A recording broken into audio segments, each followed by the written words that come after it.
witchy stuff. So I want to start with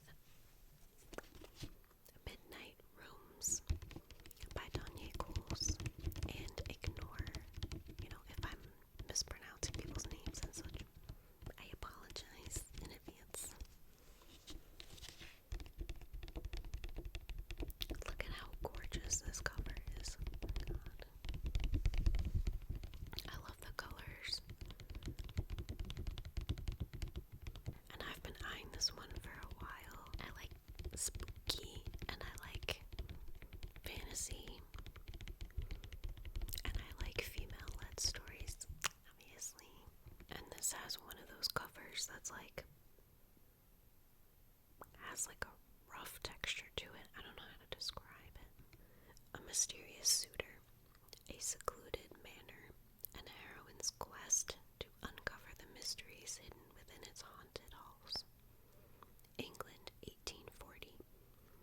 Orabella Mumthorpe spies an unexpected visitor in her uncle's parlor. Scruffy in appearance, yet claiming to be the scion of a fabulously wealthy family, Elias Blakersby declares a deep desire to make Orabella his wife. The orphan daughter of a white man and a black woman, an outsider with no fortune or connections, Orabella never expected to marry, but her uncle has many debts, and Orabella, curious about the seeming devotion Elias bestows upon her, agrees. The new bride is quickly whisked away to Cornhill Manor, the Blakersby family estate, and far from everything she knows. Expecting splendor. Expecting splendor, Orabella is shocked to find decay, skittish servants, and curt elders. But her kind new husband's loving touch, promises of a happy life together, and his assurances she'll never want for anything, soothe her concerns. Yet there is a darkness deep within this house. Rooms are kept locked or hidden away, and the walls seem to thrum with secrets. Orabella can never venture outside unattended. She spends her days having tea with a catatonic sister-in-law, and evenings at Elias's side, dutifully hosting lavish dinners. The darkness soon begins to engulf her too. Becoming dizzy and drowsy after dinner, she falls into a fitful sleep filled with macabre dreams, and is awakened by blood-curdling screams in the night. In the morning, she rises from her bed covered in mysterious bruises. Confused and terrified, she begins to question where her dreams end and reality begins. The longer Orabella stays in this place, the more she loses parts of herself. How long until she no longer exists? Another really pretty cover is Immortal by Sulintan. This one doesn't sound good on the mic when you tap it, but so I got this cool fancy edition with this shiny metallic jacket, and then it has hot pink sprayed edges. And then you can't really see, but it does have a quote embossed on the front there, and then the shiny gold on the edge, on the spine. So the quote is, "What the gods did not give us, I would take." Kind of like a badass quote. A breathtaking, stand-alone romantic fantasy filled with dangerous secrets, forbidden magic, and passion about a young ruler who fights to protect her kingdom from Sulintan, the best-selling author of Daughter of the Moon Goddess. As the heir to Tyansha, Lian must ascend the throne and renew her kingdom's pledge to serve the immortals who once protected them from a vicious enemy. But when she is poisoned, Lian's grandfather steals an enchanted lotus to save her life. Enraged at his betrayal, the immortal queen commands the powerful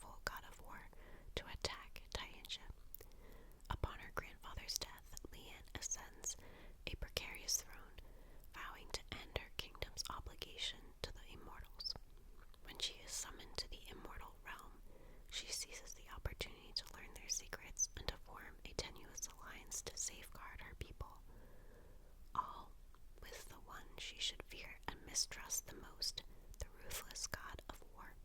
As they are drawn together, a treacherous attraction ignites between them, one she has to resist, to not endanger all she is fighting for. Yet with darker forces closing in around them, and her kingdom plunged into peril, Leanne must risk everything to save her people from an unspeakable fate, even if it means forging a dangerous bond with the Immortal, even if it means losing her heart. And their bio says, Sulintan writes fantasy inspired by the myths and legends she fell in love with as a child. Her books have been nominated for several awards, are USA Today and Sunday Times bestsellers, and have been translated into 17 languages. Born in Malaysia, Su Lin studied in London and France before moving to Hong Kong. Her love for stories began with a gift from her father, her first compilation of fairy tales from around the world. When not writing or reading, she enjoys exploring the hills and forests around her home. Oh yeah, I think I do have this one, Daughter of the Moon Goddess. I just haven't read it yet. I did start this one. I think I'm on chapter 2 or 3 as well. There's a couple books that I've been bouncing around with because I am a mood reader, so even if there's something on my list that I want to read, that I pick, I'll read a couple chapters, and a lot of times I'll just bop around because I'm not in the mood to read that.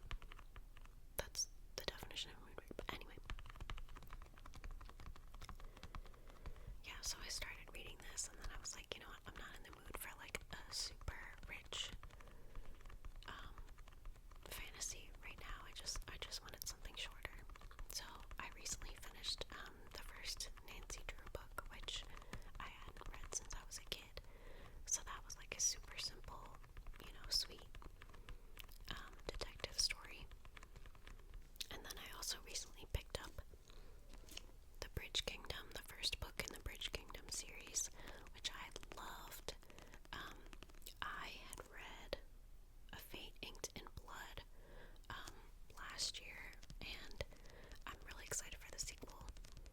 So this is her older series, and I decided to check it out.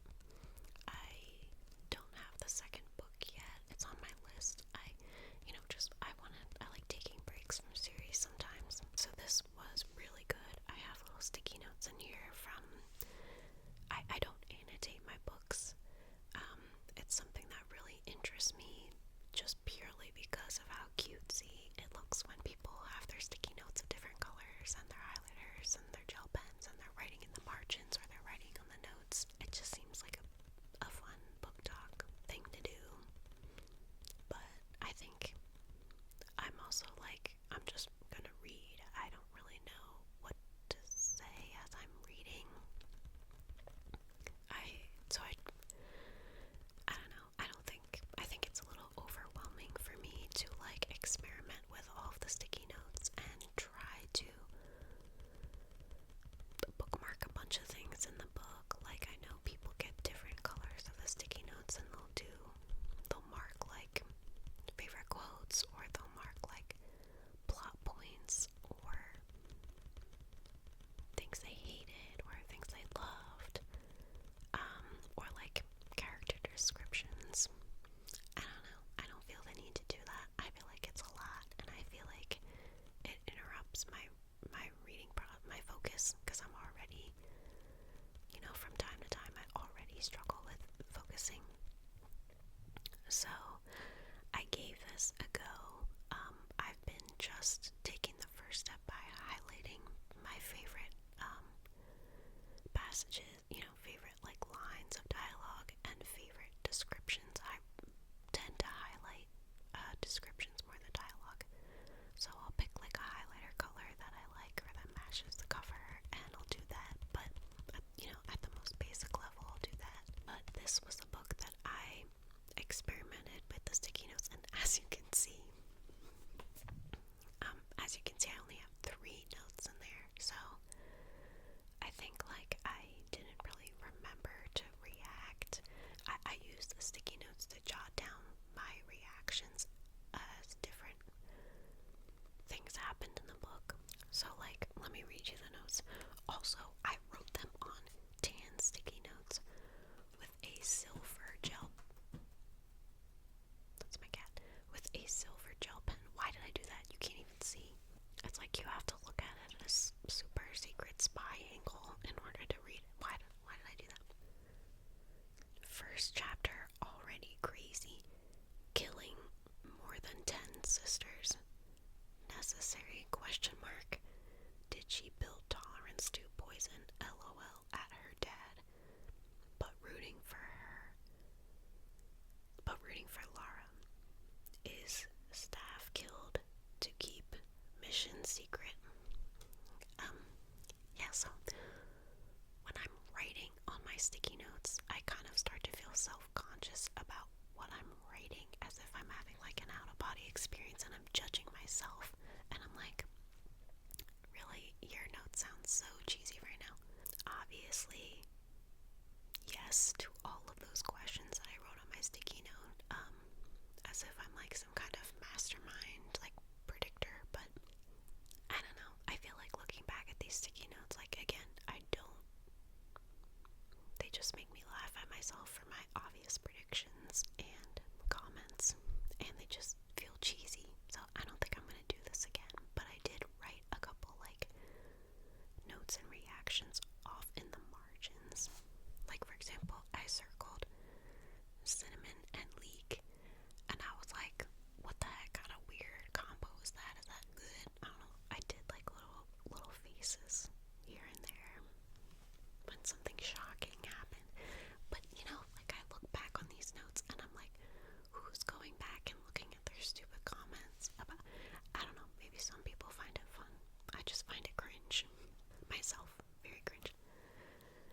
I wrote, again, I can barely read it because it's in freaking silver gel pen. Is the bridge man-made? What is Aaron planning on using Lara for? Also getting familiar plot vibes as A Fate Inked in Blood. Because yeah, I think the author like found success with this series, and then, I mean, it's the same author, so I think they're gonna follow a similar formula for their future books. Curious if she took a well-performing series, rebranded it with Norse mythology. Oh my god, I'm so savage. I mean, yeah, it's similar. I still found this enjoyable. I don't know why I'm being so judgy. Fucking chapter 11 out of whatever, many chapters, but so, see, like, are these notes really valuable? I don't know.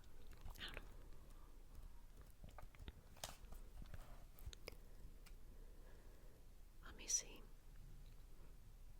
Yeah, so like I wrote, her fear seems realistic portrayal. As if I'm some kind of like sophisticated reader over here. I remember feeling like the Nana was really funny. So I wrote, I like Nana already. Because she was like really snippy and mean, and I thought she was hilarious.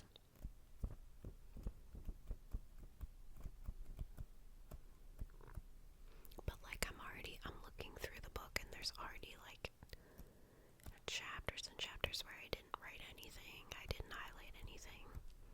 So I don't know, I think I'm just gonna stick to the highlighting method, and I don't need to write all these sticky notes because I mean, again, I only did 3 notes, and every time I look back at them, which is today and never again, they're just very cheesy. I'm trying to see what else. So, chapter 39, I wrote, things seem too good now. And will Lara ever see her sisters? What about her brother, next in line for the throne? Can Lara and Aaron unite Ithacana and Maradrina to rule both somehow? So that's after the like climax and the resolution. I'm just kind of questioning like what is gonna happen in the second book. I have like a broken heart over here. Something sad must have happened. I guess when you write in the margins, it's more so for like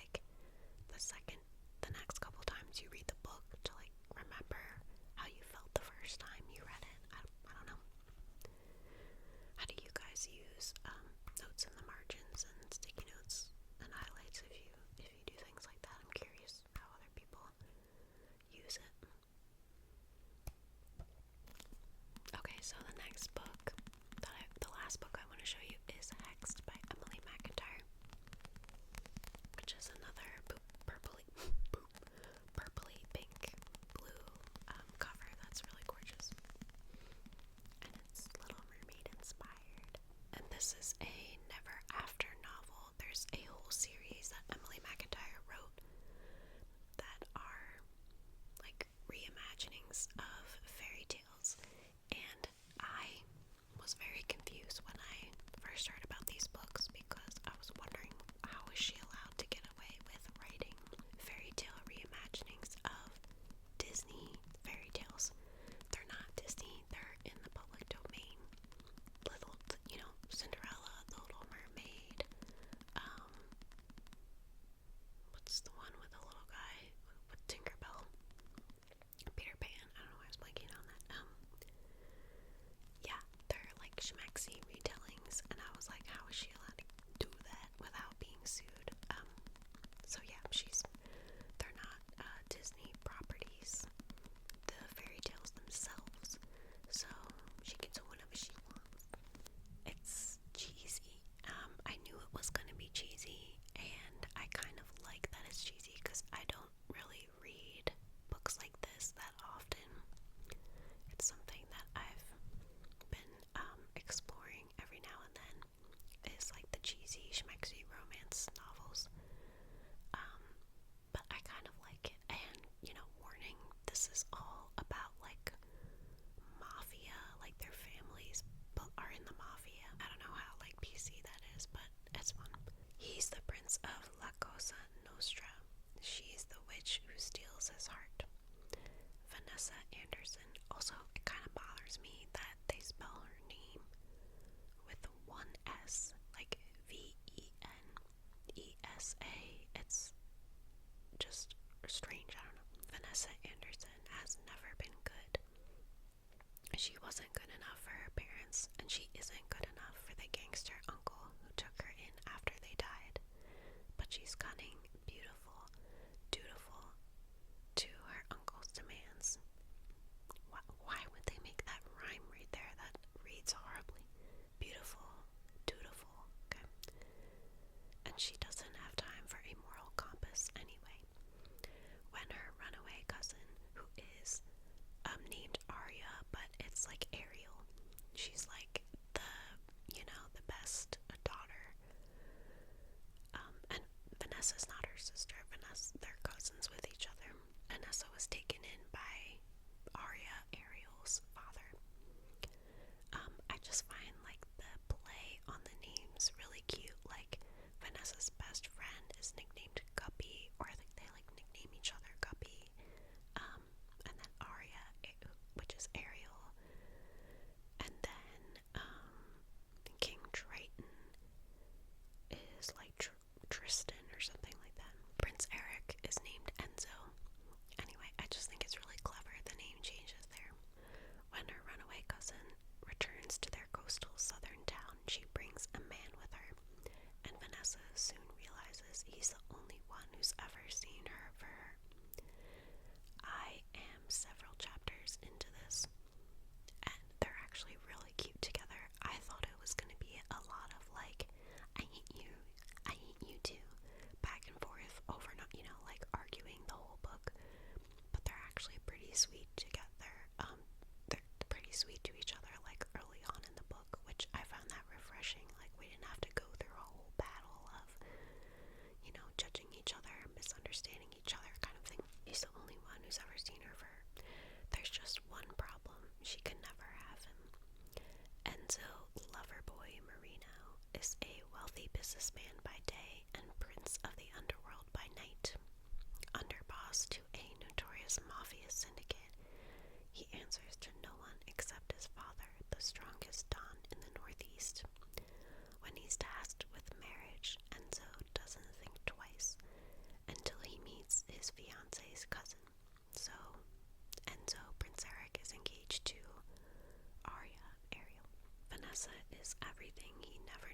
wanted, bewitching him with her sultry voice and supple curves. But Enzo learned long ago that for a man like him, life is better without the things you want. When plans unravel and temptation sings its siren song, they'll both have to choose what's more important, duty to their families or a forbidden love that was never supposed to be. So this one is Hexed, which is the Little Mermaid. Then they have Hooked, which is the Peter Pan one. Scarred, I don't remember what any of these other ones are. Wretched, Twisted, and Crossed. So I think she's got like an Aladdin one in here, and maybe a Cinderella one. I don't know. I think I'm just gonna read this one, and I might be done with the series because it is pretty cheesy. One of my favorite ASMR artists here on YouTube, Taylor Sky ASMR, has read a bunch from the series, or maybe she's read all of them, and they just sounded super fun, and I know she recommends them, so I don't know, I thought I would check it out. I lied, I have another book I want to show you. Another one I recently bought is Wings of Starlight by Allison Saft. If you can see the cover there on my Kindle. Brimming with magic and romance, a young fairy queen must form an unlikely alliance or risk an unspeakable danger, destroying all she holds dear in this standalone YA novel from New York Times bestselling author Allison Saft. It's been centuries since a warm season fairy in Pixie Hollow has crossed into the winter woods, and while most feared the lands of monsters lurking in the legends of monsters lurking in the frozen lands, Clarion can't help being intrigued by winter's stoic beauty. But under the watchful eyes of the current monarch and the court's seasonal ministers, Clarion has little time to dwell on daydreams while the days to her coronation dwindle away. That is, until reports of a monster crossing from winter into spring make their way to the palace. Clarion sees defeating this threat as an opportunity to prove that she is worthy of her new role. But instead of finding a monster at the edge of winter, she finds Milori, a young guardian of the winter woods. Together they form an unlikely bond as they race to save their lands. But as their alliance warms to something more, they will discover there is a reason a warm season fairy and a winter fairy must not be together, and the cost could be just as deadly as the monsters that prowl the winter woods. Discover the origin of the sweeping, star-crossed romance between the Queen of Pixie Hollow and the Lord of the Winter Woods. And this one was really beautiful. I found some of the writing a little repetitive, like it seemed like they could have spent a little more time with an editor for this one. Like there were a lot of back-to-back sentences that said, as the blah blah blah, and then she, moved her wings down as she blah blah blah. Like there was a lot of repetitive wording in there, but some of the descriptions were really magical of like the lands and this big lake where the monsters are hidden under. I highlighted a bunch of things in this book. Page 29, or at least in my Kindle edition. Born from fallen stars, they carried wells of starlight within themselves. Their magic could cut through absolute darkness and most anything else in its path. It could be shaped into a shield to protect the queendom. More than anything, it was a symbol, something the citizens of Pixie Hollow could believe in. Another passage that I highlighted was on page 35 of the Kindle edition. Cascade of golden dust spilled from a knothole and onto the pink petals of a lily. The overflow dripped onto tiers of pearl oyster mushrooms until at last it emptied into the well, cradled in the spiraled nexus of the tree's limbs. Page 85. Ivy and flowering vines hung from the ceiling like royal banners, and sunlight filtered in from delicate fissures in the wood, washing the space in gold. Page 175.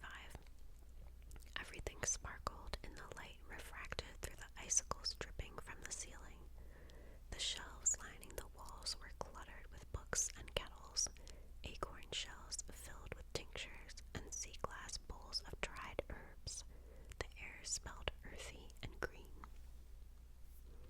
Just beautiful, just beautiful. Again, there was like weird writing, like page 185 I highlighted. A neat braid that lay neatly. What is that? A neat braid that lay neatly? What are you talking about? Okay, so here's another good one. Glowworms, which that prompted me to look up if glowworms actually exist. They do, and they're very cool. They have like a bluish glow. I think they're found in caves or something. I could be lying, I don't remember, but yeah, I remember looking that up because I was curious if they were real. Glowworms suspended from low-hanging branches cast a soft blue aura over the grass. Every so often, fireflies pierced the darkness with pinpricks of light as they drifted through the air. Even without their aid, the entire clearing was impossibly bright, bathed as it was in moonlight. And then another passage about some of the food at a celebration in a ballroom. Every dish was as good as a love letter to summer and its bounty. Honey cake topped with honeycomb, blackberries, and slivers of fig. Delicate blueberry tarts sprinkled with coarse sugar. Peach jam and golden bread. My mouth is already watering. Tomatoes sliced thick and served with a dusting of salt and basil. What am I saying? Glasses of red currant wine, pickled radishes, and rainbow chard. Sweating. Okay, does anybody know what this means? Sweating jars. Sweeting jars. I don't know what that means. Sweating jars of water. Oh, no, they just mean like the condensation. Okay. Sweating jars of water. It sounds a little gross. I don't know what. Maybe they should have edited that out there. Let's just say jars of water flavored with orange blossom and mint, rhubarb, and strawberry streusel. Clarion's mouth watered as she looked at it all. Mine too, girl, mine too. Shit, I just lost all the quotes that I'm telling you. Yeah, I highlighted a good amount of quotes that I just found the writing really beautiful. So those were